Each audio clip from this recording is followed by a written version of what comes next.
Greetings. I am Tracy D, the Everyday Psychic, and I am coming to you today from my studies slash workroom slash this has a million different uses room. And I am coming to you today with an automatic writing session I did.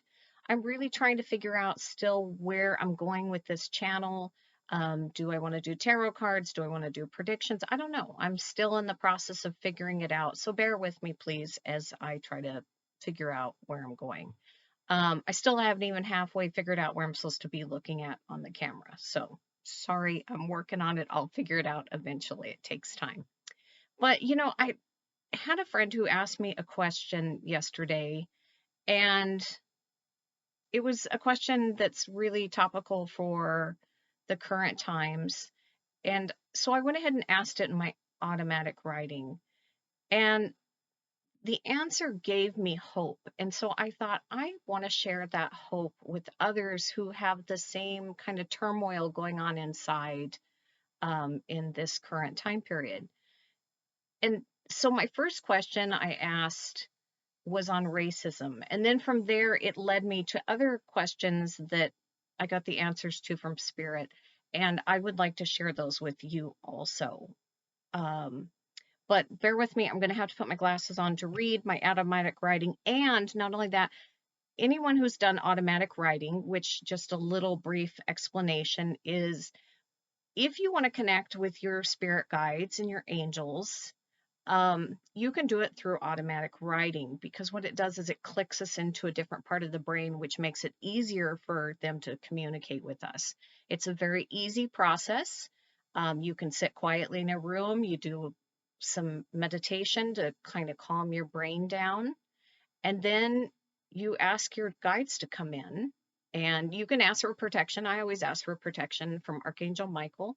And then just start writing down questions. And then whatever you hear, think, feel, just write it. It doesn't matter right or wrong. Just start writing because that process of writing opens up your mind. And maybe you don't get answers that day, but if you keep doing it more and more, all of a sudden you'll start seeing a sentence that you think, that doesn't sound like me. Or an answer that you think there's no way I could have come up with that on my own. And gradually it opens the connection to spirit. And I always, like I said, I always ask for protection before I do it. I always say I only want communication with my angels and guides and those for the highest and best for everyone involved. So just a little, clue for you. But my friend asked me, she asked specifically for racism in the South. Will it ever go away? But I think it's a general question that I was curious the answer. Will racism ever go away? And bear with me, because truly my writing is terrible when I do automatic writing, so it's hard to read. But I asked, what is the solution to racism in the South, and will it ever be abolished? And I heard, this is the answer I heard, love is the answer, but so many have filled their hearts with hate at this point that it's hard for the love to shine through. This is a long established pattern that can't be changed overnight. But change is in the air. It's part of the chaos that is of today. Once this passes, racism will be much more understood as negative to the society and will be nipped in the bud earlier. Racism will never be totally eradicated because it is part of the human nature to see me versus them, which is interesting because I was actually raised in a small town, and I will tell you there was lots of racism, but I didn't see it because I was very protected. And I was raised in a very conservative religion. I was a Jehovah's Witness, but my parents, one of the really positives of that religion, I am obviously no longer religion because they would not like what I do, but one of the positives of that religion was we don't see skin color. We see everybody as God's children, and I am very grateful for that. But even with that raising of everybody is the same, is equal under God's eyes, there's still little times where I hear and feel things that distress me that they come up and I think, why do I feel that way? I am so for equality amongst people, and it hurts my heart when I see evidence of racism.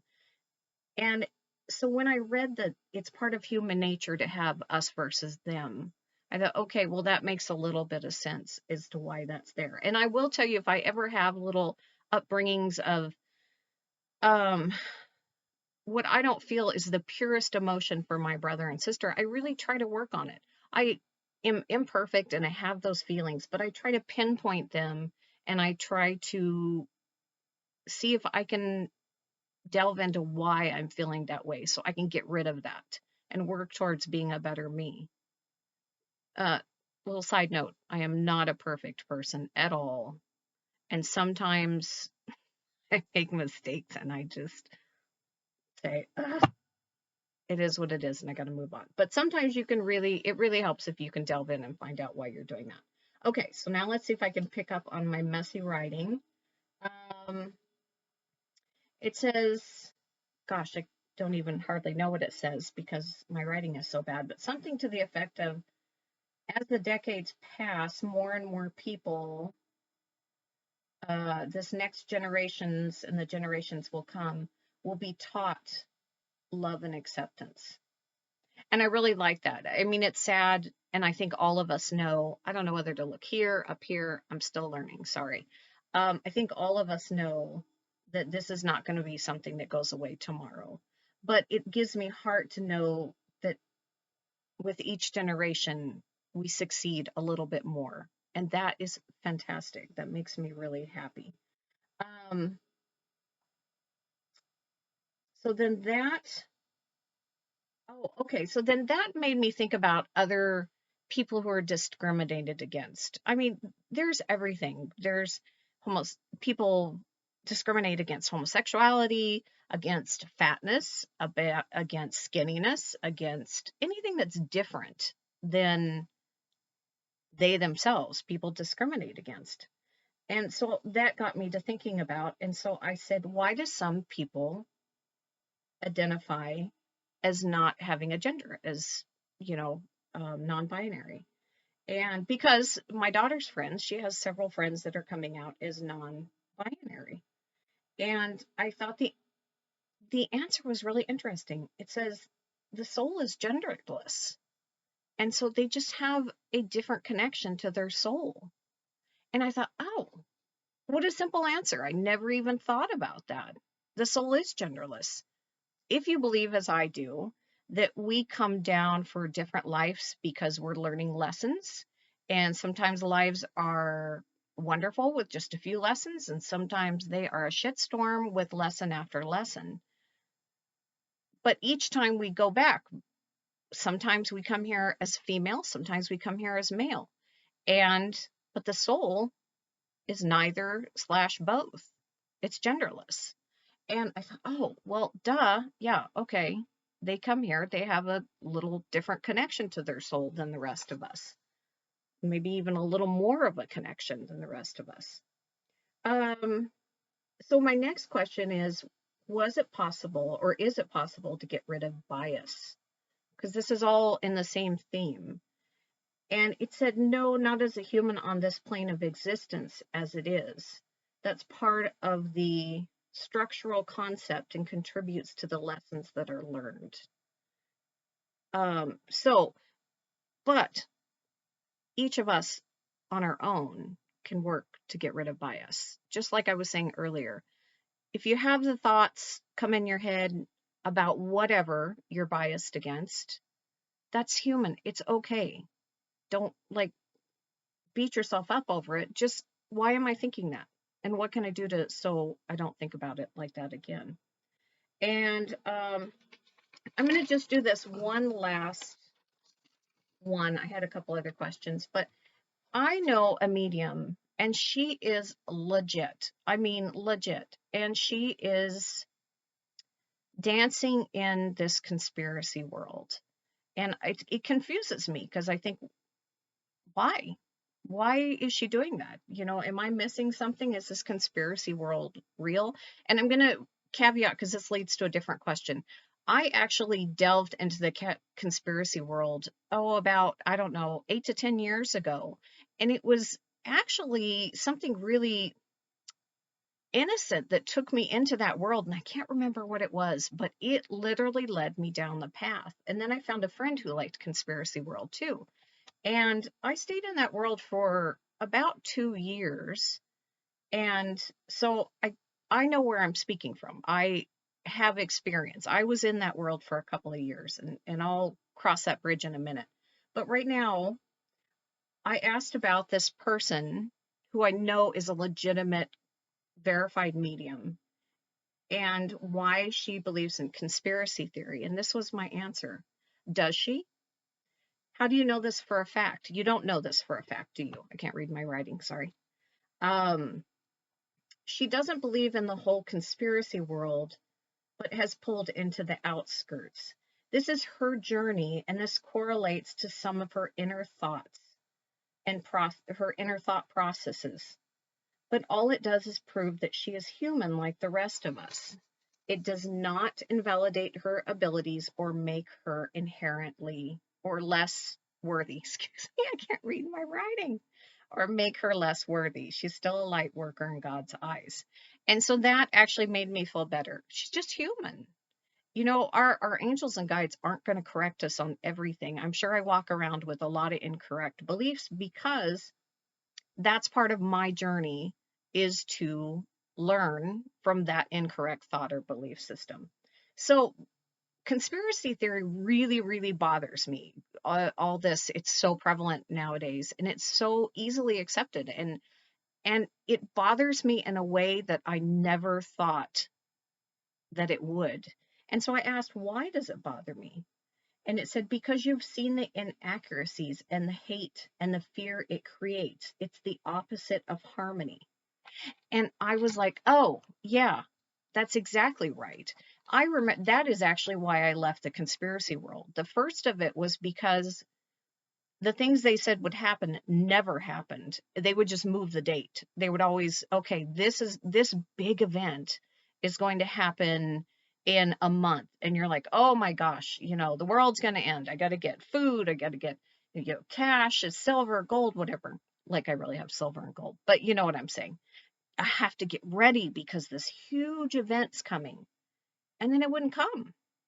And then so they would move the date. Okay, it's coming in 2 weeks. 2 weeks would come. It wouldn't happen. And then so that got me thinking, because this is how I left the Jehovah's Witness religion also, because I actually started listening and thinking about what I'm hearing, what I'm reading. And I started seeing where it didn't add up. And I remember one day sitting there going, why am I reading all this conspiracy stuff? All it does is make me scared. It makes me paranoid, and it actually pulls me away from my relationship with God. And that's when I stopped reading it. I literally deleted all the sites and I stopped reading it. And so I think that's why it bothers me. Not that it matters to you, but I just want you to know the perspectives of someone who's been in there.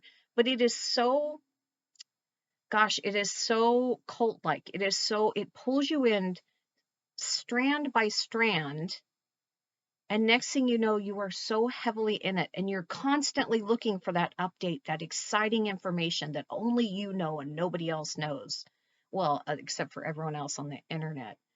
And you feel so special because you know something that nobody else knows.